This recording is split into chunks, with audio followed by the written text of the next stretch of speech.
What's up, YouTube? WK Team DKF. Your name could be here. So check out my blogs and you'll find more information for getting your name there. And also, I'm looking for two more first edition Ultimate Volcanic Shells. I'm trying out the LCG version of Quick Draw. Once we get tuning and grow up bulb, deck's going to be really cool. And it pretty much blows conventional thinking out the water in terms of running the deck. And speaking of conventional thinking, welcome to Pro Tips for BK's number 9, linear thinking.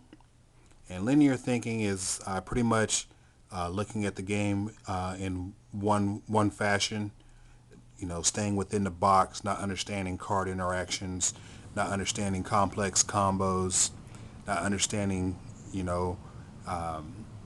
how to build and gain advantage within your deck. And to start that off, we'll talk about when a lot of guys are starting off, a lot of kids starting off, they're running spellcasters or warriors or dragons, and they're only running the theme-specific cards with theme-specific support.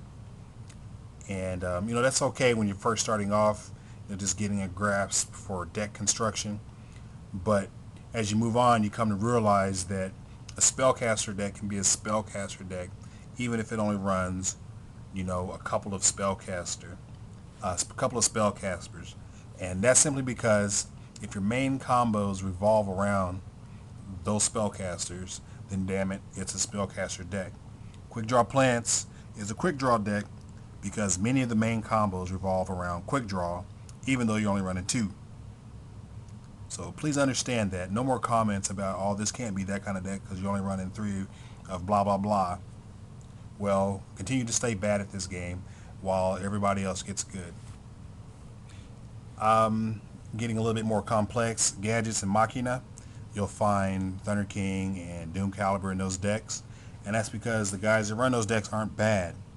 They summon these guys first, thin their deck, gain a little advantage. And then they'll summon these guys to control the opponent.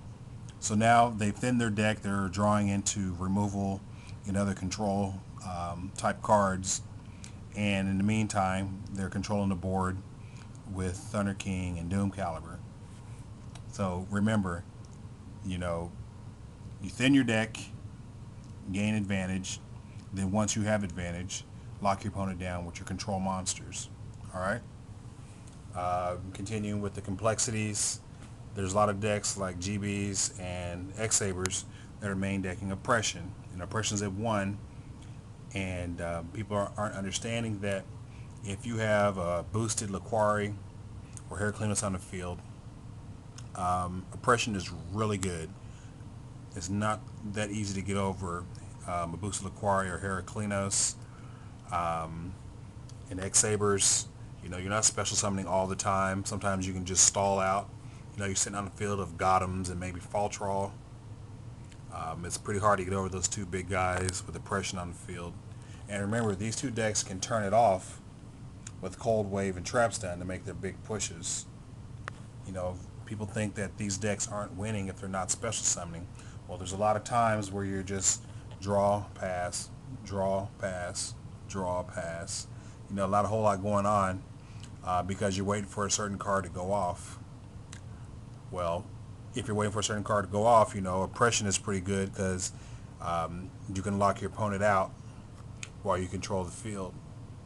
And that goes with Pot of Duality. When you're in that draw pass game state and you're waiting for a card like, Cold Wave or Trap Stun or even Giant Trunade, Duality helps you dig for it a little faster. It's 3 cards. You play a Duality, you get to pick up the 3 cards. That Trunade was the 3rd card. Now you don't have to wait those 3 turns to get it. Now that on your following turn, you can Trunade, make that big game push. Yes, that's a proxy. I don't want to hear about it. And then finally, Skill Drain. Skill Drain is going to be found in Black Wings a lot. Yes, the deck runs really good effects. This Destruction and Search, or Destruction by Battle and Search with Shura, the Shrinking effect with Gale. But A lot of these monsters, well, all the monsters are boosted by Colute, so they're beaters. You have Icarus attack to control the board. So many times your effects aren't even necessary, but just simply because these guys have the power to run over just about everything in the format. So I hope you understand linear thinking. Hopefully you guys can break out of that shell, become better duelists, stop being so bad, stop making stupid comments on people's videos about why are they running conflicting cards. You know, just realize that if you're not bad, then you can run conflicting cards. You can run triple solemn warning alongside solemn judgment. Yes, it's a lot of life point payments, but running triple solemn warning ensures that you see the damn card at least once in a match. Alright, this has been Dub K Dad, Team DKF. Remember, your name could be here. Check out my blog for details, and I'm out. Peace.